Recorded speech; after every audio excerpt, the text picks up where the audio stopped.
അസ്സലാമു അലൈക്കും വറഹ്മത്തുള്ളാഹി വബറകാതുഹു. ആദരണീയരായ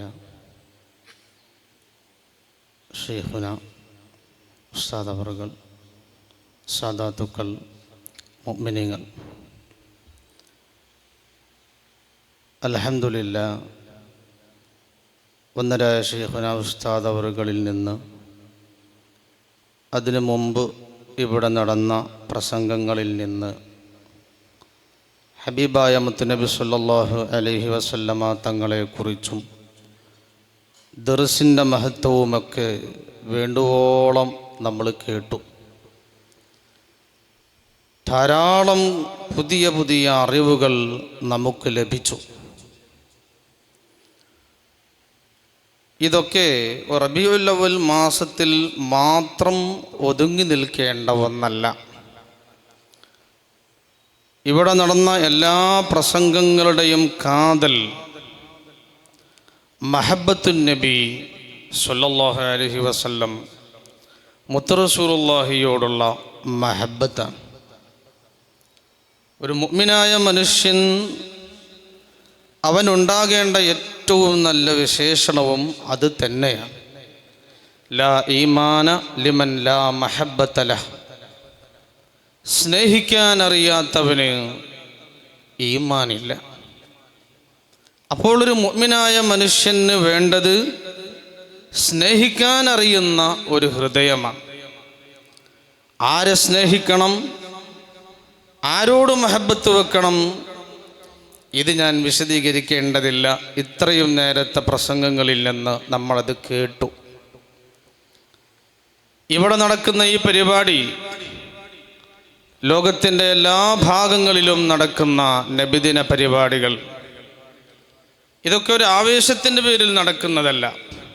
അതിനപ്പുറം ഹബീബായ നബി സല്ലല്ലാഹു അലൈഹി വസല്ലമ തങ്ങളോടുള്ള ഹൃദയത്തിൻ്റെ അടിത്തട്ടിൽ നിന്നുള്ള സ്നേഹത്തിൽ നിന്ന്, മഹബ്ബത്തിൽ നിന്ന് ഉയർന്നു വരുന്നതാണ്, വരേണ്ടതാണ്.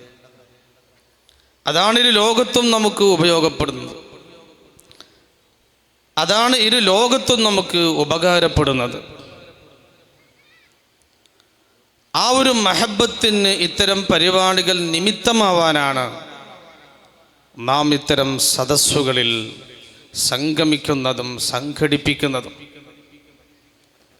ഈ ലോകത്ത് നിന്ന് നമ്മൾ യാത്ര പറയുമ്പോൾ അവസാനത്തെ ദർശനവും സംസാരവും കേൾവിയും ഹബീബായ നബി സല്ലല്ലാഹു അലൈഹി വസല്ലമ തങ്ങളെയായിരിക്കണം.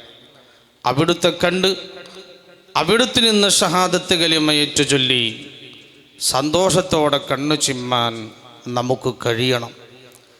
അതിന് അവസരം നൽകുന്ന ഒരുപാട് കാരണങ്ങളെയാണ് വന്ദരായ ഷെയ്ഖുന ഉസ്താദ് അവറുകൾ ഇവിടെ ഓർമ്മപ്പെടുത്തിയത്. അതുകൊണ്ട് തന്നെ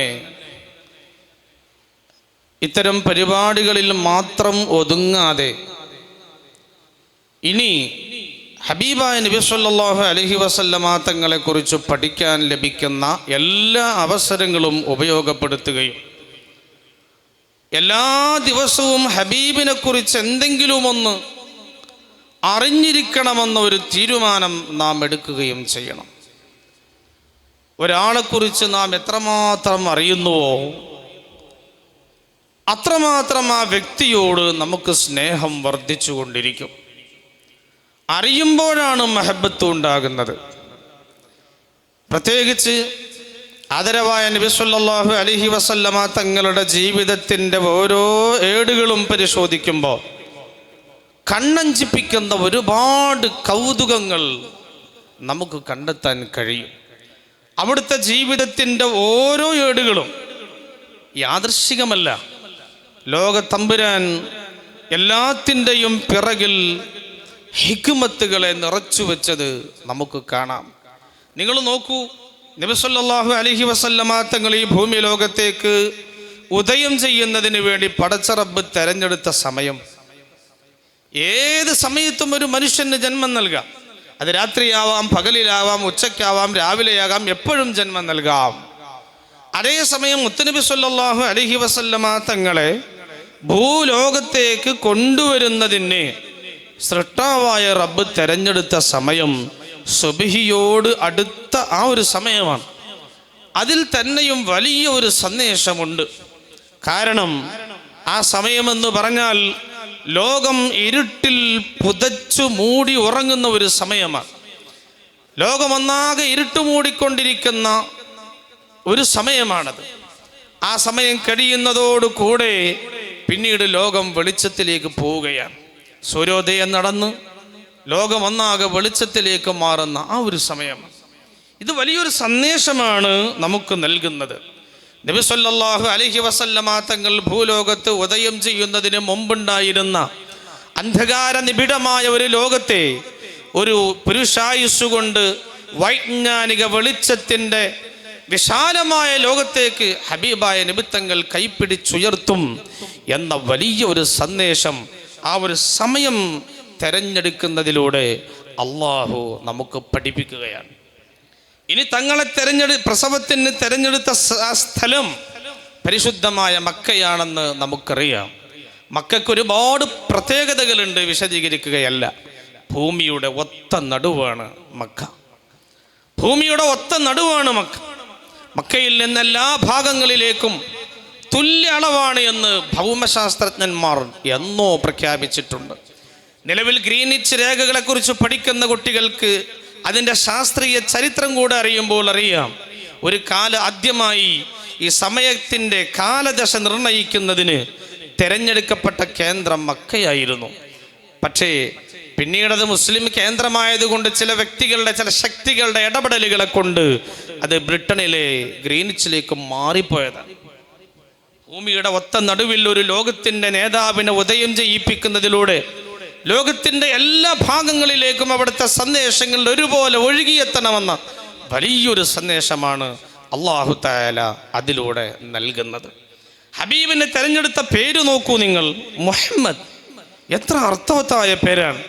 ആ പേര് എന്തിനു വേണ്ടി നൽകിയെന്ന് അബ്ദുൽ മുത്തലിബ് തന്നെ വിവരിക്കുന്നത് മൗലിദിൻ്റെ ഏടുകളിൽ നമ്മൾ വായിച്ചിട്ടുണ്ട്. മുഹമ്മദ് എന്ന് പറഞ്ഞാൽ പുകഴ്ത്തപ്പെടേണ്ടവൻ, സ്തുതിക്കപ്പെടേണ്ടവൻ എന്ന പേരാണ്. എതിർക്കുന്നവർക്ക് പോലും, ചീത്ത പറയുന്നവർക്ക് പോലും, തെറി വിളിക്കുന്നവർക്ക് പോലും മുഹമ്മദ് എന്ന് വിളിച്ചുകൊണ്ട് തെറി വിളിക്കുമ്പോൾ പുകഴ്ത്തി പറയേണ്ടവനെ എന്ന് അംഗീകരിക്കാതിരിക്കാൻ കഴിയില്ല. അതുകൊണ്ടാണ് അത്രയും പവിത്രമായ ഒരു പേര് തന്നെ അല്ലാഹു തആല മുത്ത് റസൂലുള്ളാഹി സ്വല്ലല്ലാഹു അലൈഹി വസല്ലമ തങ്ങൾക്ക് വേണ്ടി തെരഞ്ഞെടുത്തത്. നീ നോക്കൂ നിങ്ങൾ, ഉമ്മി എന്ന ഒരു വിശേഷണം, ഉമ്മി എന്ന് അറബിയിൽ പ്രയോഗിക്കുമ്പോൾ അക്ഷരജ്ഞാനമില്ലാത്തവൻ എന്നാണ് ആ വാക്കിൻ്റെ അർത്ഥം. എഴുതാനും വായിക്കാനും പഠിക്കാത്തവർ എന്ന അർത്ഥത്തിനാണ് അറബിയിൽ ഉമ്മി എന്ന പദം പ്രയോഗിക്കുന്നത്. വേറെയും അർത്ഥങ്ങളുണ്ട്, പ്രസിദ്ധമായ അർത്ഥം ഇതാണ്. ഇത് നമ്മെ സംബന്ധിച്ചിടത്തോളം നമുക്ക് വളരെ മൈനസായ, നെഗറ്റീവായ ഒരു വിശേഷണമാണത്. ഒരാൾക്ക് എഴുതാൻ അറിയില്ല, ഒരാൾക്ക് വായിക്കാൻ അറിയില്ല എന്ന് പറഞ്ഞാൽ അതിനേക്കാൾ മോശമായ ഒന്ന് ഇന്ന് എന്താണുള്ളത്? അതേസമയം അത് മുത്ത് റസൂലുള്ളാഹിയിലേക്ക് വരുമ്പോൾ അവിടത്തേക്ക് അത് അലങ്കാരമാണ്. അവിടത്തേക്ക് അലങ്കാരമാണ്. കാരണം നമ്മളൊക്കെ അക്ഷരജ്ഞാനം നേടിയത് ഗുരുനാഥന്മാരിൽ നിന്നാണ്. അതൊരു പക്ഷേ ഭൗതിക വിദ്യാഭ്യാസമാണെങ്കിലും മതവിദ്യാഭ്യാസമാണെങ്കിലും നമുക്ക് ജ്ഞാനം പകർന്നു തന്ന ഗുരുവര്യന്മാർ ഒരുപാടുണ്ടാകും. അവരെ നമ്മൾ ആദരിച്ചേ പറ്റൂ, അവരെ നാം ബഹുമാനിച്ചേ പറ്റൂ. അവരുടെ അഭ്യൂകാംക്ഷികളായി അവരുടെ താല്പര്യങ്ങൾക്കനുസരിച്ച് ജീവിച്ചേ പറ്റൂ. അതാണ് ഗുരുനാഥന്മാരോട് ശിഷ്യഗണങ്ങൾക്കുള്ള ഉത്തരവാദിത്വം. അപ്പോൾ ഏതൊരു ഗുരുനാഥനും തൻ്റെ ശിഷ്യനെ കുറിച്ച് ഞാൻ പഠിപ്പിച്ചവനാണവൻ എന്ന് പറയുമ്പോൾ ആ ഗുരുനാഥൻ്റെ താഴെയാണ് ആ ശിഷ്യൻ വരുന്നത്. അതേസമയം നബി സല്ലല്ലാഹു അലൈഹി വസല്ലമ തങ്ങൾക്ക് മുകളിൽ ഞാൻ അദ്ദേഹത്തിൻ്റെ ഗുരുനാഥനാണെന്ന് പറയുന്ന ഒരാൾ ഉണ്ടാകാൻ പാടില്ല. കാരണം ഹബീബായ തങ്ങൾ എല്ലാത്തിൻ്റെയും മീതയാണ്. ജിബ്രീൽ അലൈഹിസ്സലാത്തു വസ്സലാം പോലും നബി തങ്ങളുടെ ശിഷ്യനാണ്. തുസബ്ബിഹുൽ മലായികതു ബിതസ്ബീഹി, റസൂലുള്ളാഹിയിൽ നിന്നാണ് ജിബ്രീൽ അടക്കമുള്ള സകല മാലാഖമാരും തസ്ബീഹ് പഠിച്ചത് എന്ന് നാമൊക്കെ സാധാരണ മൗലിദുകളിൽ പാരായണം ചെയ്യാറുണ്ട്. അങ്ങനെ തുടങ്ങി വിശദീകരിക്കുകയല്ല. തിരുനബി സല്ലല്ലാഹു അലൈഹി വസല്ലമ തങ്ങളുടെ ജീവിതത്തിൻ്റെ ഓരോ ഏടുകളും പരിശോധിക്കുമ്പോൾ ഒരുപാട് കൗതുകങ്ങളും ഒരുപാട് അത്ഭുതങ്ങളും ഒരുപാട് ഹിക്മത്തുകളും നമുക്ക് വായിച്ചെടുക്കാൻ കഴിയും. തുടർന്നുള്ള നമ്മുടെ ജീവിതം ഹബീബിനെ പഠിക്കാനാവണം, ഹബീബിനെ അറിയാനാകണം. അതിലൂടെ ഹബീബിനോടുള്ള മഹബത്ത് വർദ്ധിക്കാൻ അതൊക്കെ കാരണമാകണം. അള്ളാഹു അങ്ങനെ ആക്കിത്തരുമാറാവട്ടെ.